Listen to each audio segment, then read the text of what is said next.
Giardineira, that condiment you've probably never heard of. What is giardineira? Well, basically it's pickled vegetables, but it's a little more than that. It's kind of a crazy Italian thing that they came over to the States and then they modified it and made it different, and there's a million ways to make it.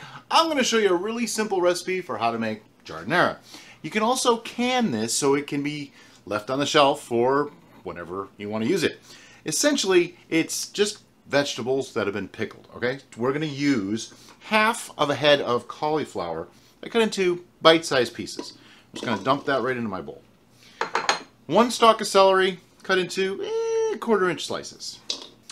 I have some sweet red peppers and sweet orange peppers. Derica has an issue with bell pepper, so we don't use that. You can totally use bell pepper. I used 3 peppers because they're kind of on the small side, but if you're doing bell pepper, you probably want to use 1 large bell pepper. 2 whole carrots, peeled and sliced on the bias to about 1/4-inch. Dump them in, and I like to add a little bit of brininess to it. They are in a brine already, but I like a little bit more, so I'm using green olives.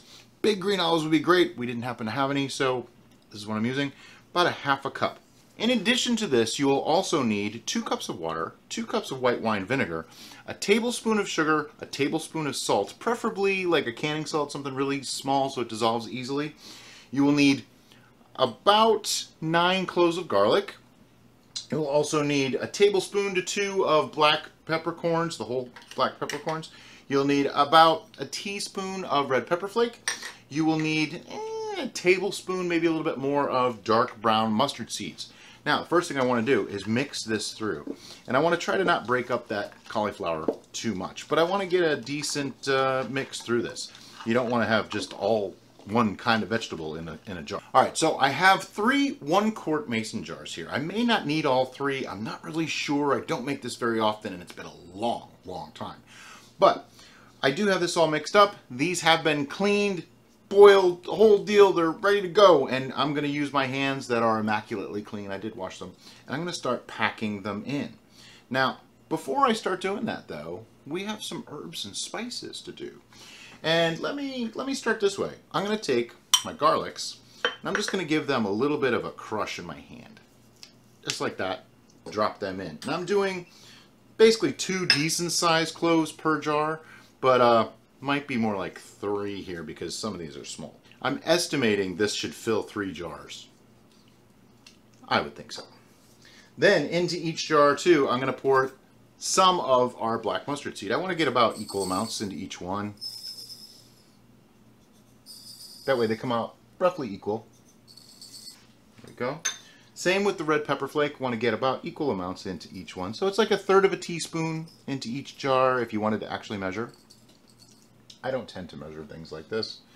I go with the demuch method. Seems to work. And then same thing for the black peppercorns. We want about equal amounts in the bottom of each jar.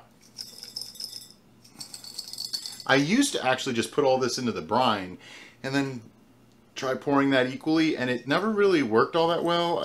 I would end up with like one of them has all the stuff in it and the others didn't have anything in it. There we go. Roughly equal. Then I want to start packing these jars, and I'm just going to take, handfuls of the veg and drop them in. You want to pack it in pretty good though. You don't want to have too much airspace. And I know I just went through all that trouble trying to equalize the amounts of stuff I put in each one, and then this is like just a mishmash. I see the irony here. Alright, so as you can see, I didn't have a full amount for 3 jars, but I'm going to do the best I can. I think this one, we're just going to pull some out and fill in the other guys. So as you can see, I filled 2 jars, but the last one, not so much. That's okay, because here's what I'll do. I'll just put a little bit of brine in that one, we'll stick it in the fridge, and we'll eat that one the next few days without canning it. No worries. Now we start on the brining process, and that's what actually makes it a pickle, okay? And these are simply pickles. They're a little bit spicy, a little bit tangy, and there's other things that you can do with them. They're a great condiment on a lot of things. But to make our brine, here's all I'm going to do. I'm going to take my salt and sugar, dump them in.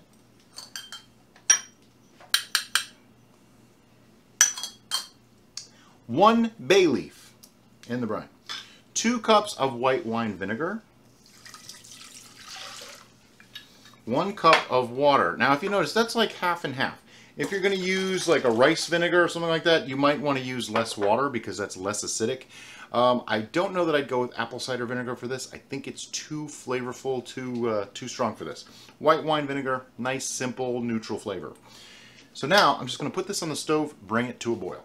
Okay, we have boilage. Now, this is a really hot liquid. I don't want to crack my jars. I have them on wood rather than tile. That way the heat doesn't necessarily transfer through as easily, and I'm going to pour kind of slowly and carefully. I don't really want that bay leaf to go in, so I'm going to make sure that stays out. There we go. You want to fill them pretty much to the top. I'm going to end up balancing this out, I'm sure. Okay, that bay leaf is starting to get to me. There we go. It's out. Fill them about a ½ inch from the rim, just like most times when you're doing this kind of thing. Move this over. Basically, you want everything covered. Any pieces that aren't covered, I'm probably going to move around or pick out. And of course, wouldn't you know it, I made just enough brine for 2 jars. So that third jar, we'll just put that over to the side and pretend it didn't happen. I'm joking, of course. What I'm really going to do with that is I'll just make some more brine and put it in there. It's no big deal. It's just vinegar and water. No problem.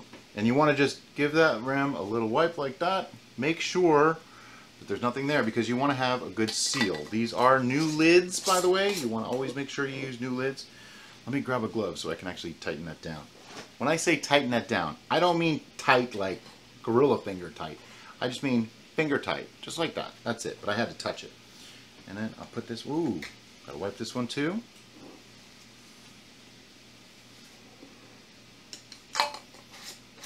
Pop the lid on, tighten it down a little bit. That's it. Now, the next process in these is canning. You do not have to can these. You don't have to preserve them. We do it because that way we don't have to take up space in the fridge. So, once you get to this point with these, you can take them right now and put them in the fridge. After about a week, it is good to go. These are totally pickled and ready to eat. Or you can go to the next step, which is preservation. And we're going to do a hot water bath on these. I'm actually just waiting for that water to get up to temperature. And all that means is put them in, sit them for a while, take them out, and then they're preserved. That way you can give them away, you can just store it on the shelf, doesn't take up space in the fridge, and they last for, you know, a year or more if you let it last that long.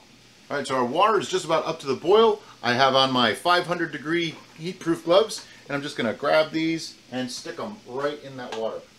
You want to make sure that the water goes over the lid by at least 1 inch. There we go. Now what'll happen, let me get these off.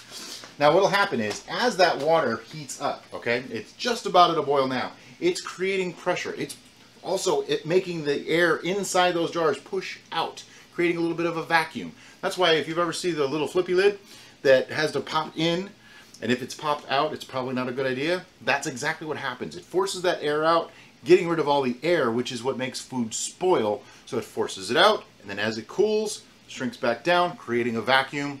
Preservation. Science. It's a wonderful thing.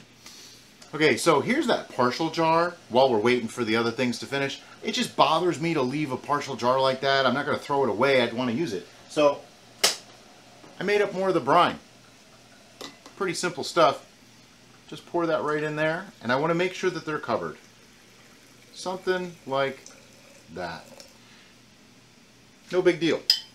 I'm just going to let this come back to room temperature, then I'm going to stick it in the fridge, wait 3 to 4 days, and then we can start eating it. It's still going to be good. There's a lot of herbs and spices in the bottom of there. You might be thinking that's a bit much. That's why this one's going to get eaten more quickly than the other ones, because we don't want to overdo it. It could be a little bit strong, but it's probably still going to taste really good. Alright, so the 10 minutes of boiling is up. They've been sitting for 5 minutes off the heat. That means they're ready to extract. There we go. Giardineira. Now, what do I do with these? I'm just going to let them sit here until they cool off because they're hot and I don't want to burn myself. Once they are cool though, the little lids should pull in. The vacuum will actually pull that in, and then we know they're safe. You can actually even remove the rings at that point. It doesn't matter. They are preserved. I wouldn't let these go. There's one. Did you hear that? Just popped in. That's what happens as they cool. So I wouldn't let these go more than a year to 15 or 18 months on the shelf. I don't think they're going to last that long, to be honest with you.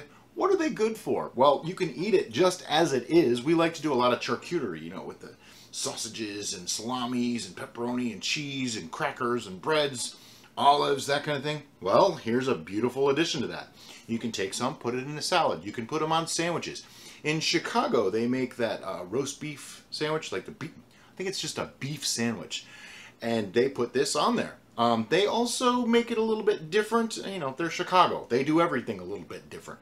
In New York, they make this a little bit smaller sometimes too. And like I said, there's a million ways that this can be made. Like some people like to put pepperoncinis in this. Some people put jalapenos in this. All kinds of things. And that's the beauty of something like this, is you can make it to your own taste. So I'm just going to let these cool, stick them on a shelf. And as always, guys, thanks for watching. Have a great day.